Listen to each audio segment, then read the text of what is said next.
Hello everyone. सो ये हमारी read previous year paper solving की क्लास है और आज की क्लास में हम 2022 में जो रीड का एग्ज़ाम हुआ था ये लेवल 2 का एग्ज़ाम है और इसकी जो शिफ्ट थी वो 4 शिफ्ट थी। ठीक है, इसकी हम सेकंड लैंग्वेज इंग्लिश को सॉल्व करने वाले हैं आज की क्लास में। इसके टोटल 30 क्वेश्चंस पूछे जाते हैं और इनके जो भी मैं आंसर बताऊंगी आपको वो ऑफिशियल आंसर की के थ्रू होंगे।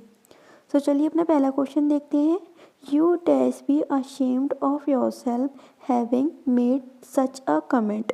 मे, शुड, कैन या कुड। तुमने मतलब जो भी अपना कमेंट किया है तुम्हें उस पर शर्मिंदा होना चाहिए। जब यहाँ पे चाहिए आता है तो वहाँ पे क्या लगता है, शुड लगता है। तो उसका राइट आंसर होगा option number B. He chase the thief as far as he dash. May, should, can या कुड। उसने थीव को मतलब वहाँ तक चेज़ किया, पीछा किया जहाँ तक वो कर सकता था। यहाँ पे उसकी एबिलिटी की बात आ रही है तो एबिलिटी के लिए कैन या कुड लगता है। यहाँ पे जो पहले जो सेंटेंस है वो पास्ट में है, पास्ट का भाई पास्ट ही आएगा तो यहाँ पे भी क्या आएगा, कुड आएगा। तो ऑप्शन नंबर डी ठीक है। नेक्स्ट क्वेश्चन है the car seem to have beat the bush, tried to pin, vanish into the air, boarded the wrong train. देखिए वो कार इतनी ज़्यादा तेज़ चल रही थी कि ऐसा लगा कि वो वैनिश हो गई है एयर में। तो उसका राइट आंसर होगा option number C. Drama originated in Greece, Rome, Italy या फिर इंग्लैंड। सो जो ड्रामा है उसका ओरिजिन कहाँ हुआ है, ग्रीस में हुआ है। देखिए आप इसको ऐसे याद रखिएगा कि ड्रामा हम बहुत ज़्यादा ग्रेस के संग करते हैं। अगर हम ग्रेस के संग ड्रामा करेंगे तभी तो वो कारगर होगा। आपको आईफोन चाहिए अपने घर पे तो ग्रेस के साथ आपको रोना पड़ेगा, बिल्कुल भी पता नहीं लगे कि आप लोग एक्टिंग कर रहे हैं। ना ना ना, तो ग्रेस की तरह रोना पड़ेगा, ग्रेस की तरह खाना पीना छोड़ना पड़ेगा। तो ड्रामा आपको ग्रेस के संग करना पड़ेगा। तो ड्रामा का ओरिजिन ही कहाँ हुआ है, ग्रीस में हुआ है, ग्रेस लगा के एकदम। नेक्स्ट क्वेश्चन है the Octave is a stanza with dash line. Octave से मैं याद करिएगा, ऑक्टक किस नंबर के बारे में बता रहा है आपको, 8। तो उसका राइट आंसर है option number D, 8। The 26 alphabet of letter of alphabet has dash sound symbols. देखिए हमारी इंग्लिश में जो अल्फ़ाबेट है वो हमें पता है कि कितने हैं, 26 हैं। अब उसकी पूछने की कितनी साउंड आती है, तो अल्फ़ाबेट 26 है बट उनकी जो साउंड है वो कितनी है, 44 है। तो उसका राइट आंसर है ऑप्शन नंबर सी। लेकिन बोर्ड ने इसका right answer option number C और डी बोथ को माना है। ठीक है, नेक्स्ट क्वेश्चन देखते हैं। The phonetic symbol of the underline letter in the word thin is. ठीक है, आपको थिन की फोनेटिक साउंड बतानी है। सो इसका जो राइट आंसर होगा वो होगा ऑप्शन नंबर वी। जो टी एच की जो फोनेटिक साउंड होती है वो होती है इस तरीके से। नेक्स्ट क्वेश्चन देखिए the phonetic transcription of lung is. Lung का फोनेटिक ट्रांसक्रिप्शन क्या होगा, लंग, ल बहुत छोटे सी आ की आवाज़ आ रही है, फिर ग आ रहा है। ठीक है, मतलब तो इसमें क्या होगा, ये फिर जब बहुत छोटी आ की आवाज़ आती है तो हम इस तरीके से बनाते हैं और ग मतलब बिंदी की आवाज़ आ रही है तो ये। तो ऑप्शन नंबर ए इसका ठीक होगा। The word having the sound E और ये किसकी है, पियर, हायर, मोर या फिर रोर। पियर, ये किसकी है, पियर। ऑप्शन नंबर ए सही है इसका। H is a dash sound, voiceless, voiced, palatal या फिर बेलर। तो जो एच होता है वो कैसा होता है, वॉइसलेस होता है। जैसे कि ऑनेस्ट को जैसे HONEST होता है तो होता तो वो ऑनेस्ट होना चाहिए, लेकिन वो कैसा होता है, ऑनेस्ट बोलते हैं।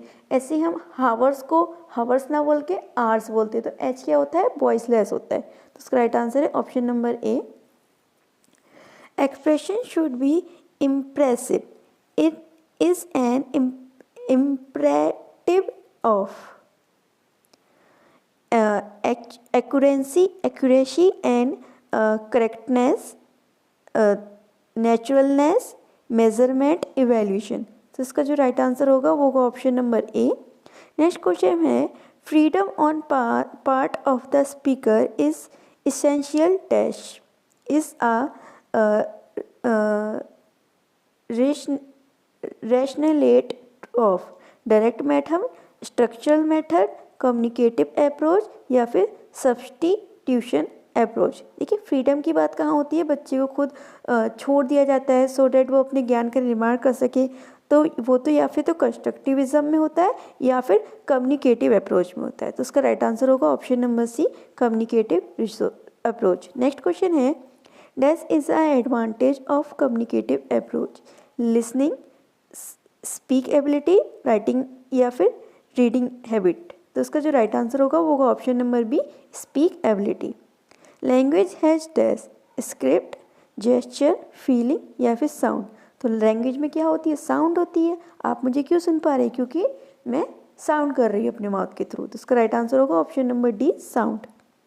If a Bengali family live in Delhi, the children in the family will learn dash in family and dash from the environment। अब बंगाली फैमिली है तो बच्चा घर से क्या सीखेगा, बंगाली लैंग्वेज को सीखेगा। अब कहाँ आके बस गया है, दिल्ली में आके बस गया है। दिल्ली में अरेबियन तो बोली नहीं जाती, कौन सी लैंग्वेज बोली जाती है, हिंदी लैंग्वेज बोली जाती है। तो अपने इन्वायरमेंट से वो कौन सी लैंग्वेज एक्वायर कर लेगा, हिंदी को एक्वायर कर लेगा। तो उसका राइट आंसर होगा option number B, Bengali and Hindi.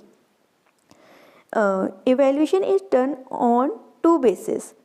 तो इवेल्यूशन होता है वो 2 बेसिस पे होता है, एक होता है सबमिटिव, एक होता है फॉर्मेटिव। फॉर्मेटिव इवेल्यूशन कौन सा इवेल्यूशन होता है जो थ्रू आउट द ईयर चलता है।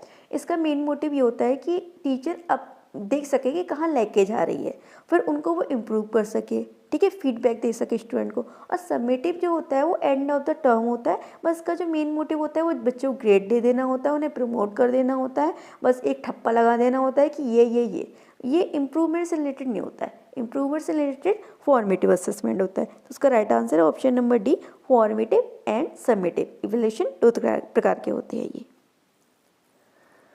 The comprehensive evaluation involves assessment of answer book, performance in co-curricular activity, assessment of health habit, work habit, cleanliness या और कोऑपरेशन। सो उसका जो राइट आंसर है वो ऑप्शन नंबर सी वाला ही है।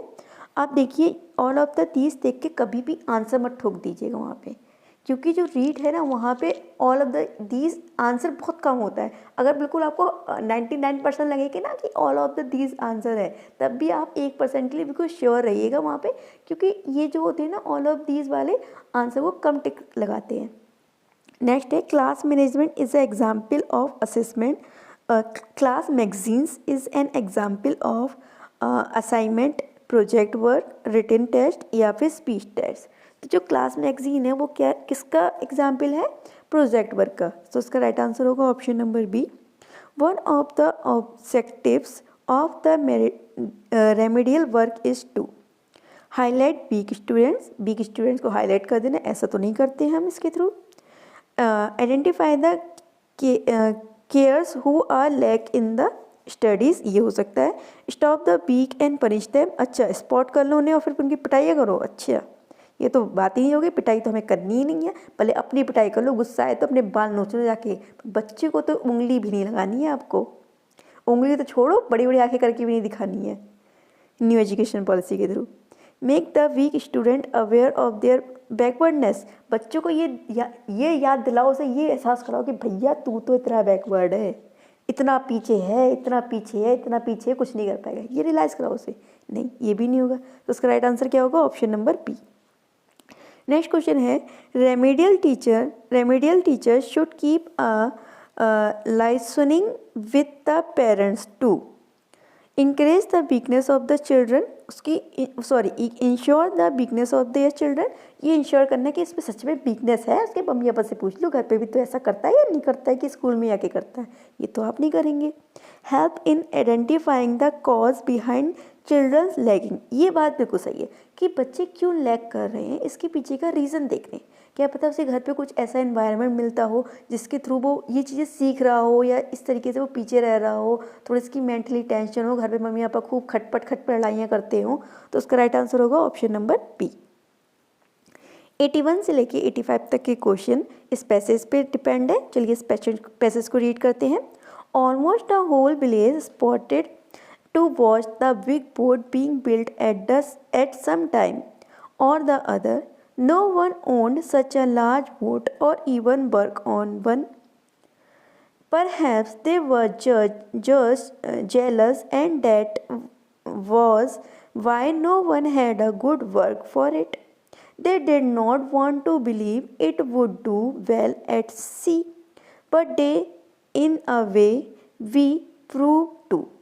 Building a big boat like this in this village was an achievement. ठीक है, यहाँ पे एक बोट की बात हो रही है कि जो बहुत बड़ी सी बोट है, कोई उसे ओन नहीं कर रहा है कि ये मैंने बनाई है, लेकिन वो लोग जेलस भी हैं उससे, उस बोट से। वो ये नहीं समझ पा रहे, ये नहीं जान पा रहे, या फिर ये समझना नहीं चाह रहे कि वो बोट ना सी में कुछ अच्छा भी कर सकती है, लेकिन वो इस बहुत बड़ी सी बोट के बनाने की अचीवमेंट है उस गाँव के लोगों की में। इस पर क्वेश्चन है, do you like to eat pizza? Question mark. Do you prefer a hamburger? Question mark. The two questions can be combined using and, or, but या that. देखिए, जब आपको दो चीज़ों में से चॉइस दी जाए, आपके क्वेश्चन में भी आते हैं ना, जब आप ग्रेजुएशन वगैरह क्वेश्चन करते हैं कि इसमें से या फिर इसमें से कोई एक क्वेश्चन कर दो, तो वहाँ पे हम क्या लगाते हैं, और। जैसे कि do you like to have a coffee और टी, तुम कॉफ़ी लोगे या फिर टी लोगे। अब ये मत कहना बोथ मतलब उसमें से आपको कंपैरिजन करना होता है। यहाँ पे तो आप बोथ कहते हैं, लेकिन एग्जाम में जब कहते हैं कि इन दोनों में से एक क्वेश्चन करो, तब तो कभी बोथ नहीं कहते हो। तो इसी तरीके से यहाँ पे है, do you like to eat pizza और हैमबर्गर, तुम पिज़्ज़ा खाओगे या फिर तो हैमबर्गर खाओगे, दोनों में से क्या खाओगे ये पूछ रहे हैं। तो यहाँ पे क्या हो जाएगा, ऑप्शन नंबर बी इसका ठीक राइट आंसर हो जाएगा। और I am sure it is true, so two sentence can be combined using so, then, but, that। अब बोल के देखिए, I am sure that it is true, मैं श्योर हूँ कि ये एकदम सत्य है। तो क्या आएगा इसका आंसर? इसका आंसर आएगा option number D, that. Many a man dash done this, यहाँ पे वर्ब की कौन सी फॉर्म लगी है, V3 फॉर्म। जब वर्ब की V3 फॉर्म आती है तो वहाँ पे कौन सा सेंटेंस होता है, या फिर तो प्रेजेंट परफेक्ट टेंस होगा, या फिर पास्ट परफेक्ट टेंस होगा, या फिर फ्यूचर परफेक्ट टेंस होगा। इस क्या प्रेजेंट, पास्ट या फ्यूचर किसी के भी परफेक्ट टेंस में आता है? नहीं आता है। ना ही वॉज आता है, ना ही वर आता है। क्या आता है? हैज़। तो बहुत आसान सा था, आपने V3 देखी और फटाफट से आंसर लगा दिया। ऑप्शन नंबर 20 का राइट आंसर होगा has. Gold and silver dash precious metal is, has, have या आर। देखिए, यहाँ पे दो चीज़ों की बात हो रही है, मोर देन वन है, मतलब कि प्लूरल हो गया। प्लूरल के संग क्या लगेगा, इज़ या फिर आर? लगेगा आर। ऑप्शन नंबर डी ठीक है इसका। No one had a word for it, it के नीचे अंडरलाइन करा हुआ है। The underline word in the line from the passage stand for, ये किसके लिए स्टैंड करता है? द बोट के लिए, द पीपल के लिए, सी के लिए, या फिर अचीवमेंट के लिए? तो किस चीज़ के लिए उनके पास कोई वर्ड नहीं थे, इतनी बड़ी बोट के लिए। तो उसका राइट आंसर होगा ऑप्शन नंबर ए। अब अगेन 86 से लेकर 90 तक के जो क्वेश्चन है वो इस पोम पे डिपेंड है। तो चलिए इस पोम को पढ़ते हैं। We was weaving at break of day, why do you weave a garment of gay, blue as the wings of a halcyon wind, We weave the robes of a newborn child। Question देखते हैं। Blue as the wing of a halconic wind, the figure of speech used in the sentence। तो देखिए क्या किया जा रहा है यहाँ पे, कुछ देखिए मत क्या किया जा रहा है। मुझे मिल गया एज, अब मैंने बंद करी आँखें और मैंने क्या लगा दिया, सिमिली। ठीक है, यहाँ पे भी एज या लाइक आएगा, वहाँ पे सिमिली होता है, यहाँ पे कंपैरिजन होता है एज और लाइक के थ्रू। नेक्स्ट क्वेश्चन है, द राइम, आपको राइम बतानी है, बस ऊपर का जो स्ट्रेंजर दे रखा है इसको पहचानना ही बहुत सरल होता है, कुछ नहीं करना होता है। लास्ट वर्ड देख लीजिए, डे। पहला वाला तो हमेशा राइम में क्या आएगा, ए आएगा। अगर दूसरा वाला वर्ड इससे राइम कर रहा है तो वो भी ए हो जाएगा, नहीं तो बी हो जाएगा। डे गे राइम कर रहा है तो ये भी हो गया ए। फिर है बाइल्ड, क्या बाइल्ड गे से राइम कर रहा है, नहीं कर रहा है, तो ये हो गया बी। नेक्स्ट है बाइल्ड चाइल्ड, चाइल्ड वाइल्ड से राइम कर रहा है तो ये भी हो गया बी। तो क्या हुआ, ए बी बी। तो इसका राइट आंसर है ऑप्शन नंबर ए। वैसे हम इसे देखेंगे कि ये क्या हुआ सी चीज़ लिखी हुई है, ए बी बी कुछ समझ में ही नहीं आएगा, लेकिन अगर हम समझ लेंगे तो ये बहुत ज़्यादा सिंपल हो जाएगा। नेक्स्ट क्वेश्चन देखिए, the plot of the story may be comic, tragic या फिर स्ट्रेटिक। तो ऑल। तो उसका राइट आंसर है option number D, all. Rabbit was the wall of our cricket team. जो रैबिट है वो वॉल है हमारी क्रिकेट टीम का। सिमिली नहीं आएगा क्योंकि एज या लाइक नहीं आया। पर्सोनिफिकेशन नहीं आएगा क्योंकि कोई निर्जीव चीज़ का एज अ लिविंग थिंग हम नहीं दिखा रहे हैं। डेविड तो वैसे चलता फिरता बच्चा या फिर आदमी जो भी है। यहाँ क्या है, मेटाफोर है, यहाँ पे कंपैरिजन दिखाया जा रहा है, लेकिन लैक या आइस का उपयोग नहीं किया जा रहा है। राइम से तो कोई मतलब ही नहीं है, पोएम की लाइनें नहीं चल रही हैं यहाँ पे कि राइम हो गया। नेक्स्ट क्वेश्चन देखिए, inanimate object and abstract notions are spoken as having life या intelligence in। तो कह रहे हैं कि कोई भी एब्स्ट्रैक्ट चीज़ें या फिर कोई भी लाइफ चीज़ों का लाइफ की तरह दिखाना या फिर ये दिखाना कि बड़े ज़्यादा इंटेलिजेंट है, वो क्या कहलाता है? मेटाफोर, सिमिली, पर्सोनिफिकेशन या फिर प्लॉट। देखिए मेटाफोर तो क्या होता है, कंपैरिजन होता है। यहाँ पे लिविंग नॉन लिविंग की तो कोई बात ही नहीं होती ना, सिमिली में कोई बात होती है, कंपैरिजन होगा एज या लाइक के थ्रू। ये क्या होता है, पर्सोनिफिकेशन। पर्सनोफिकेशन किया जा रहा है, पर्सन की तरह से फिकेशन किया जा रहा है, मतलब निर्जीव चीज़ें दिखाया जा रहा है कि सजीव है। तो यहाँ पे हमारे 30 क्वेश्चंस कंप्लीट होते हैं। और आप लोग मुझे कमेंट सेक्शन में जो बताएगा कि आपके 30 आउट ऑफ कितने मार्क्स आए। Bye and have a good day.